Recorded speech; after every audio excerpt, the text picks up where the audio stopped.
벨린 소망교회 성도 여러분, 안녕하세요. 오늘 하루의 삶을 하나님께 예배하며 시작합시다. 사도신경으로 우리의 신앙을 고백하겠습니다. 나는 전능하신 아버지 하나님, 천지의 창조주를 믿습니다. 나는 그의 유일하신 아들, 우리 주 예수 그리스도를 믿습니다. 그는 성령으로 잉태되어 동정녀 마리아에게서 나시고 본디오 빌라도에게 고난을 받아 십자가에 못 박혀 죽으시고 장사된 지 사흘 만에 죽은 자 가운데서 다시 살아나셨으며 하늘에 오르시어 전능하신 아버지 하나님 우편에 앉아 계시다가 거기로부터 살아있는 자와 죽은 자를 심판하러 오십니다. 나는 성령을 믿으며 거룩한 공교회와 성도의 교제와 죄를 용서받는 것과 몸의 부활과 영생을 믿습니다. 아멘. 찬송가 435장 나의 영원하신 기업, 우리 1절 찬송하겠습니다. 435장, 옛날 찬송가는 492장입니다.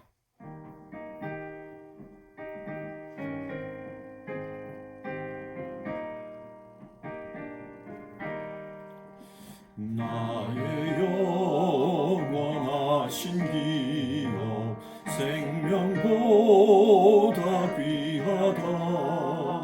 나의 갈 길 다가도록 나와 동행하소서.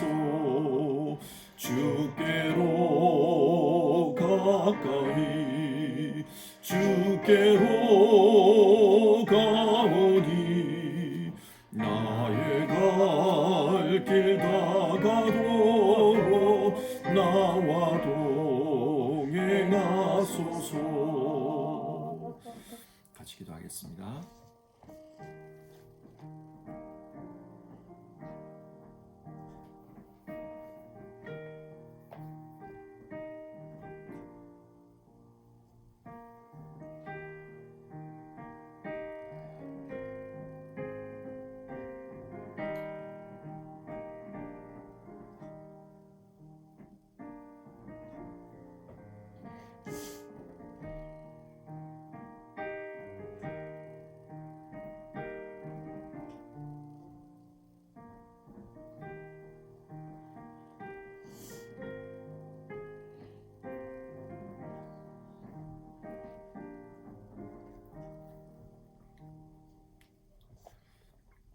사랑 많으신 주님, 오늘도 하나님 앞에 예배하며 우리의 삶을 살아갈 수 있게 해주셔서 감사를 드립니다.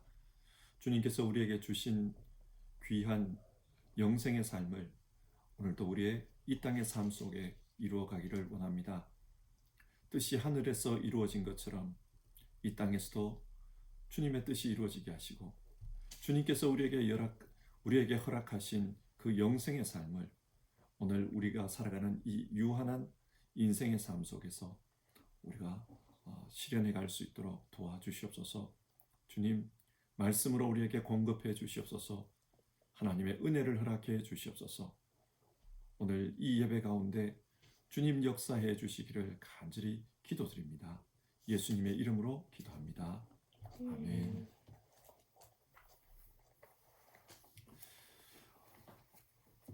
오늘 함께 살펴보실 하나님의 말씀은 요한복음 20장 11절부터 18절까지 말씀입니다. 20장 11절에서 18절 말씀 한 절씩 교독하겠습니다. 11절부터 18절입니다. 11절 말씀 있습니다. 마리아는 무덤 밖에 서서 울고 있더니 울면서 구부려 무덤 안을 들여다보니 흰 옷 입은 두 천사가 예수의 시체 누였던 곳에 하나는 머리편에 하나는 발편에 앉았더라. 천사들이 이르되 여자여 어찌하여 우느냐 이르되 사람들이 내 주님을 옮겨다가 어디 두었는지 내가 알지 못함이니이다. 이 말을 하고 뒤로 돌이켜 예수께서 서 계신 것을 보았으나 예수이신 줄은 알지 못하더라. 예수께서 이르시되 여자여 어찌하여 울며 누구를 찾느냐 하시니 마리아는 그가 동산지기인 줄 알고 이르되 주여 당신이 옮겼거든 어디 두었는지 내게 이르소서. 그 그리하면 내가 가져가리이다. 예수께서 마리아야 하시거늘 마리아가 돌이켜 히브리 말로 랍오니 하니 인 선생님이란 말이라. 예수께서 이르시되 나를 붙들지 말라. 내가 아직 아버지께로 올라가지 아니하였노라. 너는 내 형제들에게 가서 이르되 내가 내 아버지 곧 너희 아버지 내 하나님 곧 너희 하나님께로 올라간다 하라 하시니.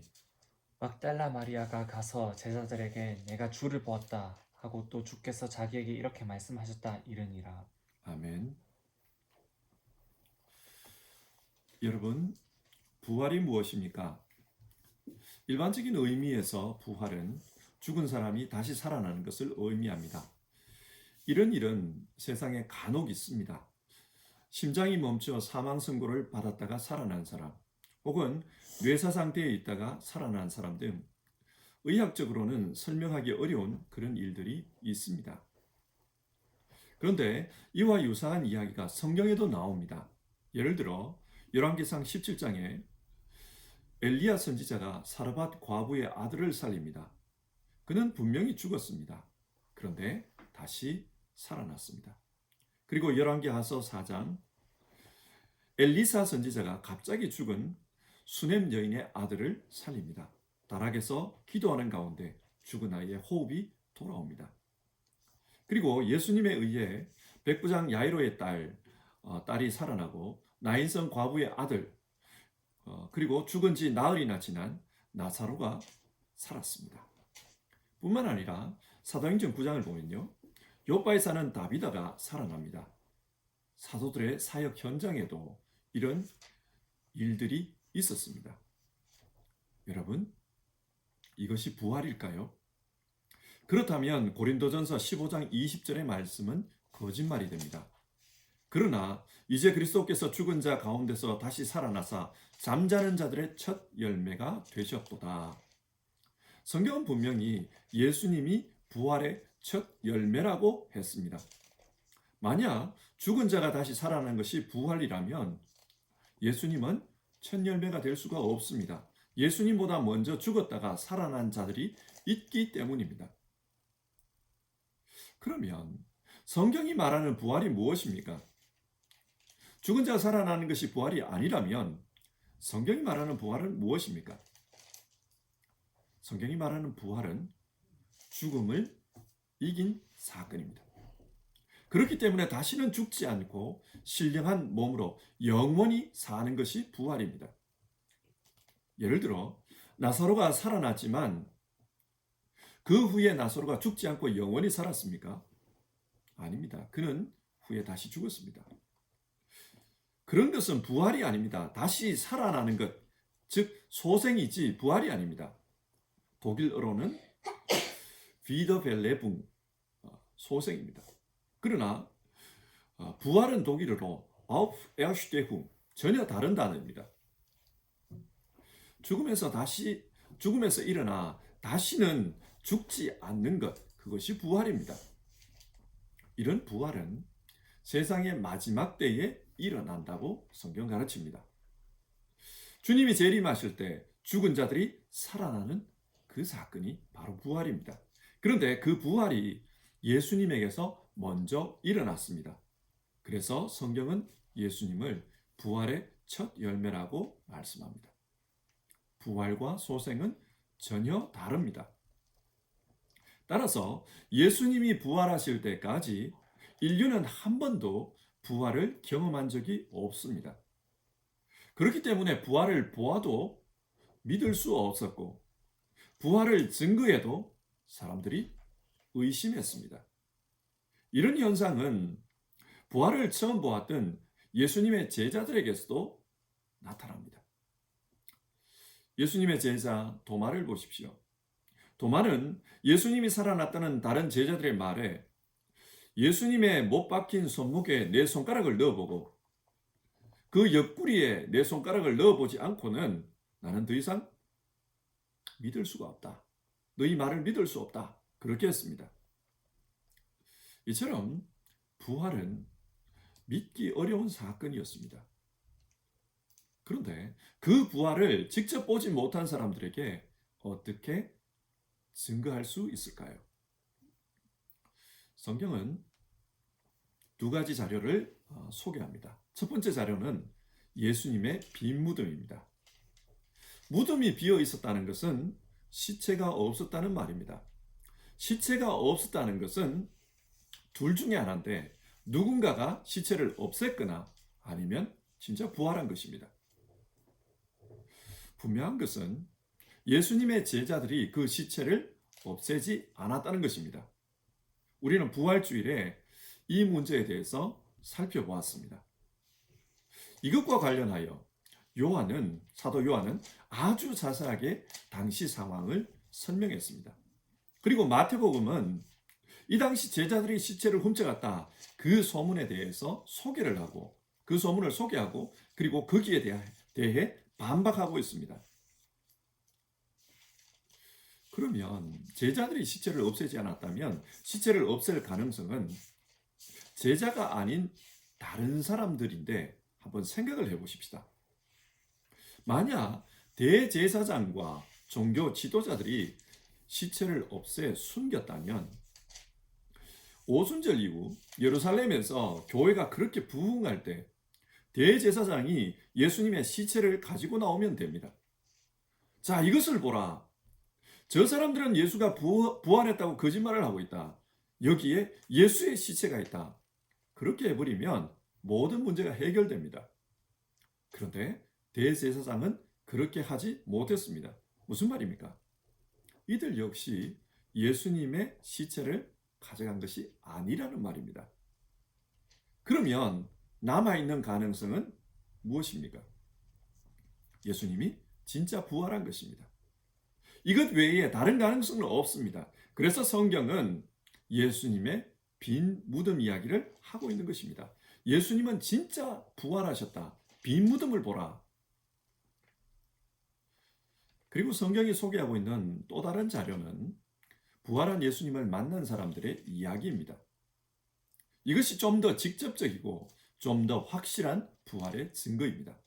그래서 요한복음은 부활을 목격한 막달라 마리아와 예수님의 12제자 이야기를 소개하고 있습니다. 고린도전서 15장에서 바울 사도는 부활한 예수님을 목격한 사람들이 아주 많이 있다. 그렇게 이야기합니다. 고린도전서 15장 3절에서 8절을 보면 거기에 등장하는 목격자들이 이렇습니다. 그리스도께서 우리 죄를 위하여 죽으시고 장사 지낸 바 되셨다가 성경대로 사흘 만에 다시 살아나사 게바에게 보이시고 후에 12 제자에게와 그 후에 500여 형제에게 일시에 보이셨나니 그 중에 지금까지 다수는 살아있고 어떤 사람은 잠들었으며 그 후에 야고보에게 보이셨으며 그 후에 모든 사도에게와 나중에 만삭되지 못하여 난 자 같은 내게도 보이셨느니라. 수많은 부활 증인들이 있다는 겁니다. 그리고 직접적으로 자기도 보았다고 말합니다. 이들은 부활하신 예수님을 직접 보았습니다. 이보다 더 확실한 증거는 없습니다. 이처럼 성경은 빈 무덤과 부활 증인을 통해 예수님의 부활이 확실하다고 우리에게 말합니다. 그런데 왜 부활이 확실하다는 것을 말하고 있습니까? 예수님이 부활하셨다면 예수님은 하나님의 아들입니다. 예수님이 하나님의 아들이라면 예수님께서 행하신 구원은 분명한 진리입니다. 그래서 우리는 예수님 때문에 죄로부터 구원을 얻었다. 이것을 믿을 수 있습니다. 그리고 예수님처럼 우리 역시 부활할 것이다. 이건 역시 믿을 수 있습니다. 그래서 우리는 예수님 안에서 인생이 달라졌습니다. 죄로부터 구원을 얻었고 우리 역시 영생할 것입니다. 새로운 피조물이 된 것입니다. 그리고 예수님이 하나님의 아들이시라면 예수님의 말씀은 진리입니다. 하나님의 말씀입니다. 그래서 이 세상을 살아갈 때 예수님 말씀 붙들고 사는 것이 바른 인생을 사는 길임을 알 수 있습니다. 믿음으로 사는 것이 구원의 길이다. 이것을 말씀합니다. 이런 이유로 성경은 우리에게 예수님 부활의 확실성을 말씀합니다. 자, 그러면 이런 전제를 가지고 오늘 본문을 살펴봅시다. 오늘 본문은 부활하신 예수님께서 막달라 마리아를 만난 이야기입니다. 첫 번째 부활 증인에 대한 이야기입니다. 막달라 마리아는 일요일 새벽 예수님의 무덤을 찾아갔다가 무덤이 비어 있는 것을 보았습니다. 그리고 그것을 예수님의 제자 베드로와 요한에게 알렸습니다. 그런데 그들은 달려와서 비어 있는 무덤 현장을 확인한 후 그냥 돌아가 버렸습니다. 20장 10절을 보시면 이에 두 제자가 자기들의 집으로 돌아가니라. 이들은 예수님의 무덤이 비어 있다는 것에 대해 어떤 대응도 하지 못했습니다. 그냥 돌아갔습니다. 이런 상황에서 마리아는 그 무덤 앞에서 우웁니다. 여기서 운다라는 말은 헬라어 동사 클라이오를 번역한 것인데 이 클라이오는 그냥 우는 것이 아니라 대성통곡하는 것입니다. 생각해 보십시오. 당시 시간이 새벽입니다. 골고다 언덕에서 가까운 곳에 무덤이 있었다고 해요. 골고다 언덕이니까 그리고 거기에 가까운 곳이니까 그러니까 이 무덤 역시 고지대에 있었던 겁니다. 그럼 고지대에서 통곡하면서 울면 조용했던 예루살렘 새벽이 이 소리 때문에 깨어났을 것입니다. 왜 이렇게 우는가? 마리아의 울음은 답답한 그녀의 마음의 표현이었습니다. 누가복음 8장 2절에 따르면 막달라 마리아는 7 귀신이 들렸던 여자였습니다. 그녀의 인생 전반기는 더러운 귀신에 의해 짓눌린 삶을 살았습니다. 귀신에 짓눌려서 악한 일을 하면서 살았을 것입니다. 그녀의 인생은 망가진 인생이었습니다. 그런데 예수님께서 그녀를 고쳐주셨습니다. 그래서 그녀의 인생 후반기는 예수님을 따라다니며 예수님을 돕는 것이었습니다. 너무 감사해서 그 은혜에 조금이라도 보답하고 싶어서 그래서 예수님을 따라다니며 예수님을 도왔습니다. 막달라 마리아는 예수님이 십자가에 달리는 그 현장에도 있었고 또 예수님의 장례를 치른 그 무덤에도 있었습니다. 그리고 자기가 할 수 있는 일이라면 예수님과 관련해서 어떤 일이라도 하면서 조금이라도 은혜를 갖고 싶었습니다. 그래서 이 부활절 새벽에 무덤에 찾아갔던 겁니다. 그런데 시체가 없어요. 지금 할 수 있는 일이라고는 아무것도 없습니다. 그래서 목 놓아 우웁니다. 그녀의 이런 답답한 마음은 그 다음 행동을 통해서도 볼 수 있습니다. 11절인데요. 울면서 구부려 무덤 안을 들여다보니 잃어버린 시신이 어디 있나. 그녀는 답답한 마음에 또다시 무덤 안을 들여다보았다고 합니다. 여기서 들여다보다 이 단어는 헬라어 파라퀴토를 번역한 것인데요. 파라퀴토는 무언가를 찾기 위해서 몸을 구부려서 그렇게 주시하고 있는 겁니다.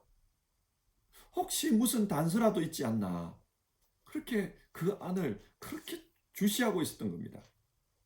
그런데 그 순간 지금까지 보지 못했던 것을 보았습니다. 무엇입니까? 두 천사였습니다. 만약 우리가 그 순간 그 자리에 있었다면 우리의 반응은 어떠했을까요? 천사를 보았다는 것 때문에 놀라고 또 흥분했을 것입니다. 근데 그녀는 이런 천사들에게 관심이 없습니다. 그녀의 관심은 오직 하나, 예수님이었습니다. 13절, 천사들이 이르되 여자여 어찌하여 우느냐?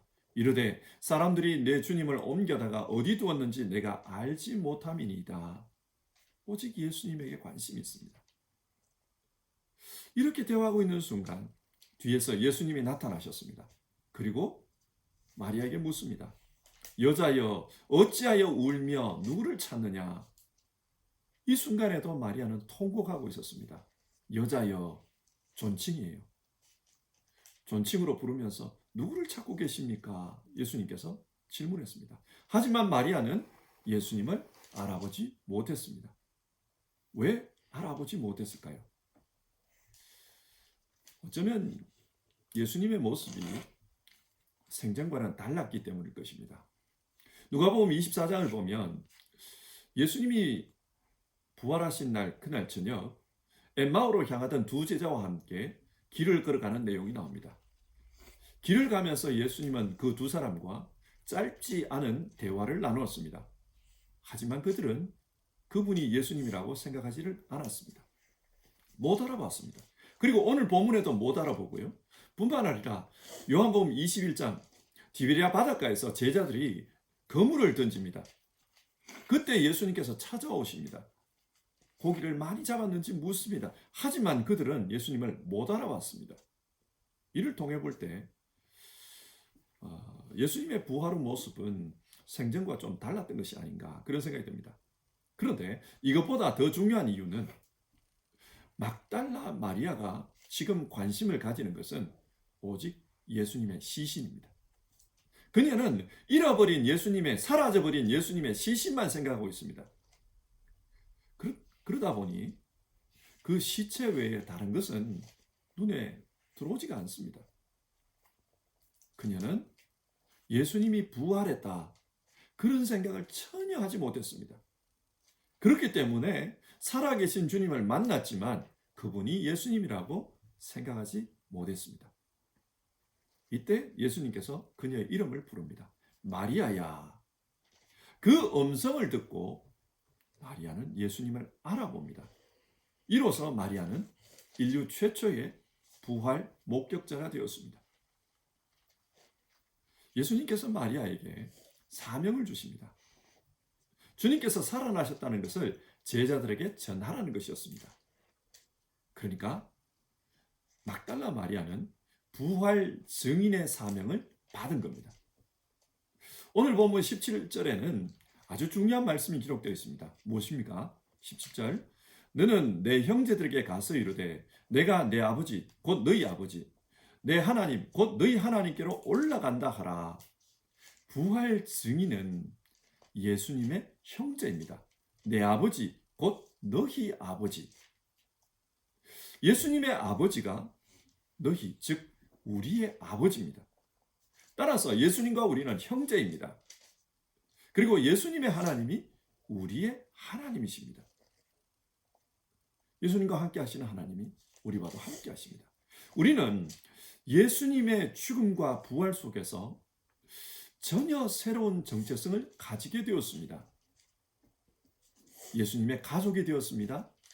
하나님의 가족이 되었습니다. 그리고 하나님과 동행하는 사람이 되었습니다. 하나님의 자녀가 된 겁니다. 부활 증인은 이 정체성을 가지고 살아야 합니다.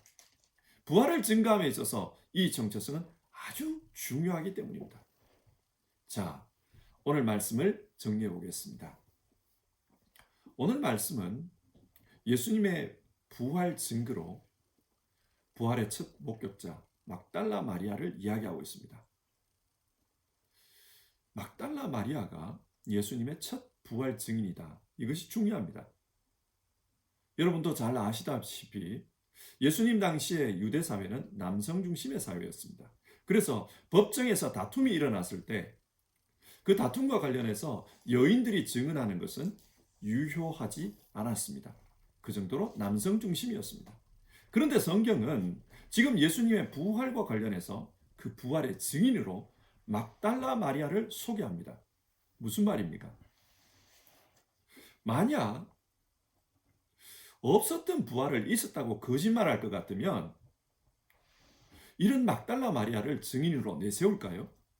법적 효력도 없는 그런 사람을 증인으로 내세울까요? 더군다나 이 여인은 인생의 전반기를 귀신 들린 사람으로 살았습니다. 다른 사람들에게 신뢰감이 적어요. 왜 이런 여인을 증인으로 소개할까요? 그것은 막달라 마리아가 진짜로 부활하신 예수님을 만났기 때문입니다.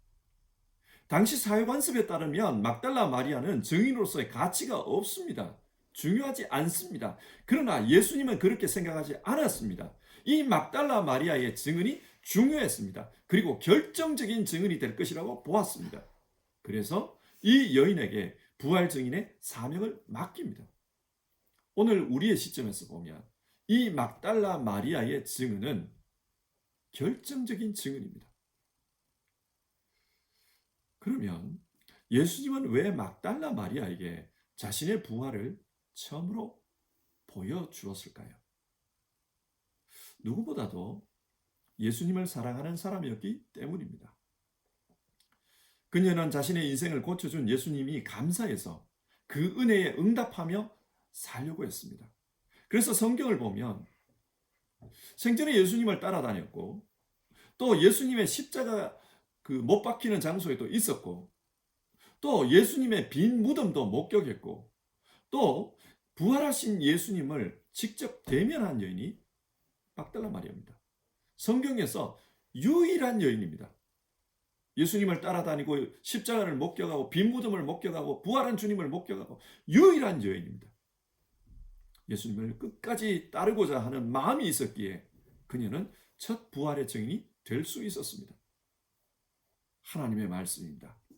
사무엘상 2장 30절인데요. 나를 존중히 여기는 자를 내가 존중히 여기고 나를 멸시하는 자를 내가 경멸하리라. 하나님은 그 사람의 마음을 중요하게 보십니다. 이와 비슷한 말씀이 마태복음에도 나옵니다. 마태복음 10장 32절과 33절. 누구든지 사람 앞에서 나를 시인하면 나도 하늘에 계신 내 아버지 앞에서 그를 시인할 것이요. 누구든지 사람 앞에서 나를 부인하면 나도 하늘에 계신 내 아버지 앞에서 그를 부인하리라. 주님께서도 주님을 향한 우리의 마음을 아주 중요하게 보십니다. 그래서 막달라 마리아에게 부활 증인의 사명을 맡겼던 겁니다. 남들이 볼 때 막달라 마리아는 별 볼 일 없는 사람일 수 있습니다. 그러나 정말 주님을 사랑하고 또 주님의 은혜를 사모하며 그 은혜에 감사하는 그 마음을 예수님은 귀하게 보신 겁니다. 그래서 최초의 부활 증인이 되게 하셨고 예수님의 형제요 또 하나님의 자녀로 살 수 있게 하셨습니다. 여러분, 우리는 어떻습니까? 우리 역시 하나님의 자녀요 예수님의 형제입니다. 오늘 우리에게 중요한 것은 하나님의 자녀로서 이 땅에서 우리가 어떤 마음으로 주님을 믿으며 사느냐 하는 것입니다. 진심으로 주님을 사랑하며 또 주님의 말씀대로 이웃을 사랑하며 살고자 한다면 오늘도 우리는 예수님의 부활 증인이 될 것입니다. 주님은 우리를 통해서 자신의 살아계심을 나타내실 것입니다. 기독교에 반감이 많고 부활에 대해 회의하는 이 시대에 우리는 어떤 마음으로 신앙하며 살아가고 있습니까? 우리가 어떤 마음이냐? 그것이 우리가 부활 증인으로 살 수 있느냐? 그렇지 못하냐? 그것을 결정할 겁니다.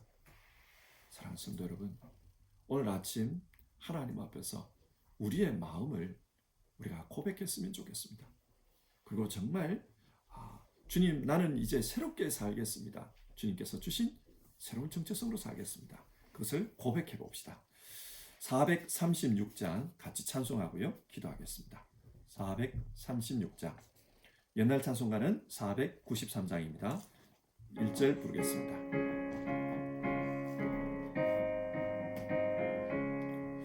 나 이제 주님의 새 생명 얻은 몸 옛것은 지나고 새 사람이로다.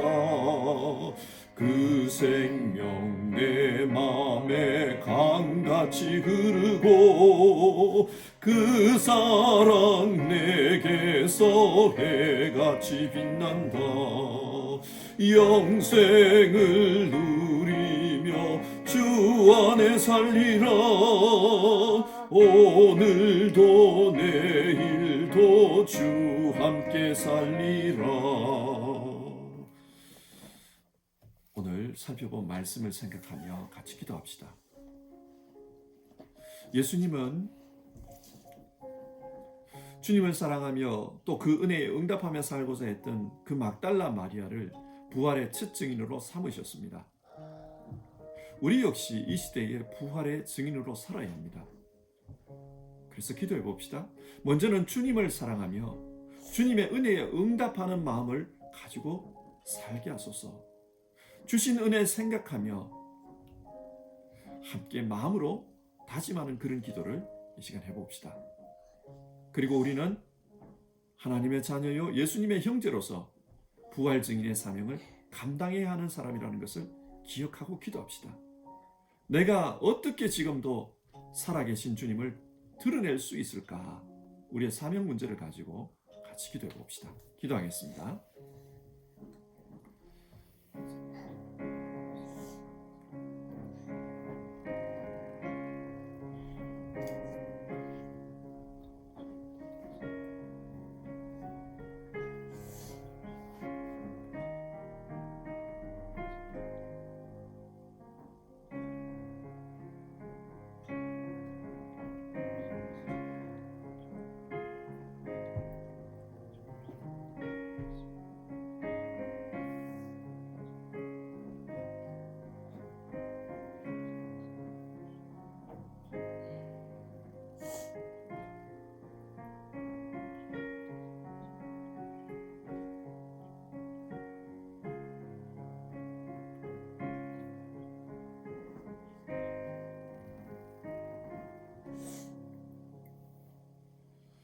하나님, 예수님을 통해서 우리에게 새로운 생명 허락해 주셔서 감사를 드립니다. 예수님 안에서 우리는 새로운 정체성을 가진 존재가 되었습니다. 하나님의 자녀가 되었고 예수님의 형제가 되었습니다. 우리가 이 땅에서 어떻게 살아야 할까? 오늘 성경은 부활 증인의 삶에 대해서 말씀합니다. 예수님의 부활을 목격한 그 막달라 마리아에게 너는 부활 증인이 되라, 이 소식을 알려라 했던 것처럼 예수님 안에서 새 생명 얻은 우리도 이 땅에서 예수님 살아계심을 드러내는 삶을 살아야 된다는 것을 압니다. 주님, 그 사명 잘 감당하게 하옵소서. 그러기 위해서는 정말 우리가 전심으로 주님 사랑하며 주님 은혜 사모하며 또 그 은혜에 응답하며 사는 삶을 살고 싶습니다.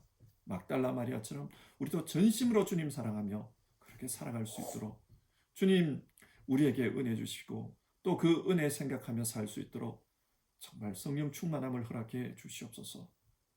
주님, 우리가 부활 증인으로 살아야 된다는 것, 그 기억하면서 기도합니다.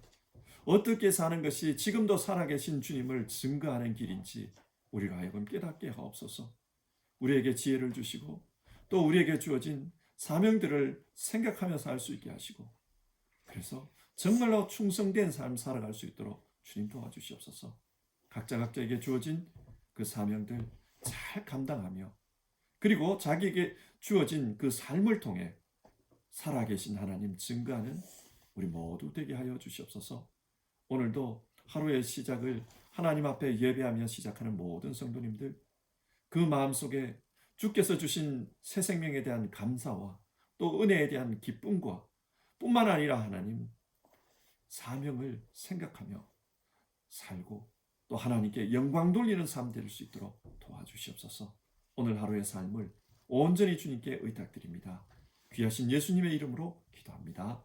아멘. 하늘에 계신 우리 아버지, 아버지의 이름을 거룩하게 하시며 아버지의 나라가 오게 하시며 아버지의 뜻이 하늘에서와 같이 땅에서도 이루어지게 하소서. 오늘 우리에게 일용할 양식을 주시고 우리가 우리에게 잘못한 사람을 용서하여 준 것 같이 우리 죄를 용서하여 주시고 우리를 시험에 빠지지 않게 하시고 악에서 구하소서. 나라와 권능과 영광이 영원히 아버지의 것입니다. 아멘.